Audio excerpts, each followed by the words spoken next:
আলাইকুম, কেমন আছেন সবাই? আবার ফিরে আসলাম, আশা করি সবাই ভালো আছেন। হাওয়া নিকল পারি কিভাবে হঠাৎ করে হিন্দি বলা শুরু করলাম কেন? কারণ আছে, মির্জা ফখরুলের মেজাজ খারাপ হয়ে গেছে, উনি বলা শুরু করে দিচ্ছেন এখন বিভিন্ন কথা। কারণ ক্ষমতা দেরি হয়ে যাচ্ছে। আরে ভাই, এতদিন কই ছিলেন? আপনাদের হ্যাডন দেখা হয়েছে 15 বছর ধরে। আপনাদের কথায় লাখ লাখ মানুষ নামছে, একটা ফুটুস করে বোমা ফুটছে তো আপনার গায়ে। বাকি কি হবে না হবে, কর্মীরা কই যাবে কি যাবে না, কোথায় কিভাবে হবে, কোনো দিক নির্দেশনা নাই। যার যার বাসায় বসে বসে চা খান, অপেক্ষা করেন পুলিশ কখন আসবে, অ্যারেস্ট হবেন। 15 বছরে কম লোক তো কষ্ট পায়নি আপনাদের কথায়। কতবার নেমে কতবার প্রবঞ্চনা হয়েছে।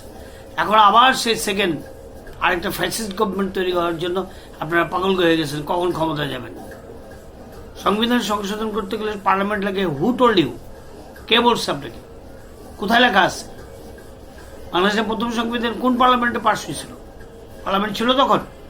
72-এর সংবিধান 73-এর সংসদে পাশ হয়েছে নাকি 72-এর সংবিধান অনুযায়ী 73-এর নির্বাচন হয়েছে? মানুষকে বিভ্রান্ত করবেন না, অধৈর্য হবেন না। এই 4 বছর যদি শেখ হাসিনা থাকতো, এই ফ্যাসিস্ট গভর্নমেন্ট থাকতো, আপনারা রাস্তায় লাভালাভি জেলখানে ভাত খেতেন। এখন ভালো লাগতেছে না, এখন তাড়াহুড়া করতে হইতেছে। মাথার মধ্যে সব পোকা কামড়ানো শুরু করে দিচ্ছে নাকি? বন্ধ করেন এইসব ফাইজলামি। মানুষকে বিভ্রান্ত করবেন না। গত 15 বছর ধরে অনেক বিভ্রান্ত করছেন, অনেক আপনাদের কথা মানুষ নেমে কষ্টের মধ্যে পড়ছে, কিছু করতে পারেন নাই। এখন কাজ শেষ হবে, তারপরে নির্বাচন হবে। নির্বাচনের জন্য আমরা লালায়িত না, আপনারা লালায়িত হচ্ছেন কেন? আবার আপনাদের কর্মী সমর্থকদেরকে বিপদে ফেলানোর জন্য। 5 বছর পরে আবার আরেক দল আসবে, যখন আপনারা দৌড়ানি দিবে, আপনারা 5 বছর আরেকজনের দৌড়ানি দিবেন।